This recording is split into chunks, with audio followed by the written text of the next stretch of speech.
السلام عليكم ورحمة الله وبركاته.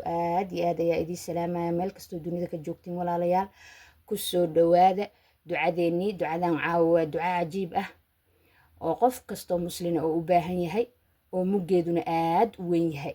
marka walaalayaal ducadan waxaa waaye waa ducada riyada markay qofku riyooto ayay ku saabsan tahay.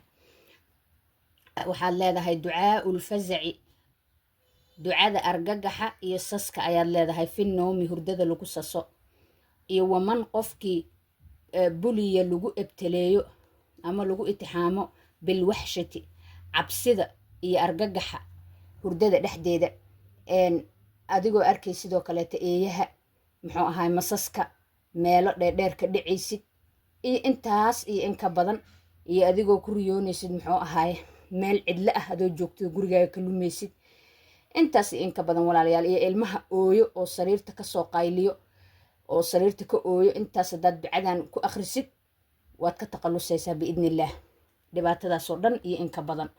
marka walaalayaal ducada halkan ayay ka bilaabanaysaa. acuudu waxaan magangelayaa bikalimaatillaahi ilaahay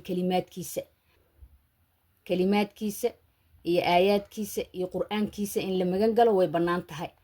marka waxaad leedahay acuudu waxaan magangelayaa bikalimaatillaahi ilaahay kalimaadkiisa taamaati dhammaystiran oo nusqaanka dheer, wa min qadabihi ilaahay caradiisa ayaan ka magangelayaa, iyo wa ciqaabihi ciqaabkiisa ayaan ka magangelayaa, iyo wa shara cibaadihi addoommadiisa shartooda ayaan ka magangelayaa, wa min hamazaati shayaadiin iyo shadaadiinta waswaaskooda iyo dadka ay ka cabsiinayaan riyada dhexdeeda ayaad ilaahay ka magangelaysaa. wa an yaxduruuna inay igu soo xaadiraan shadaadiintu ay igu soo aruuraan ay dhibaatan yacni igula sameeyaan riyada ayaan ilaahay ka magangelaya had leedahay. walaalihiina dhammaan gaarsiiya meel kastay dunida ka joogaan, walaalayaal ila shaqeeya meel dheer ila gaarsiiya diinta, layga iyo sheerka u badiya soo walaalo badan u gaaro. baaraka allaahu fiikum wassalaamu calaykum waraxmatullaahi wabarakaatu.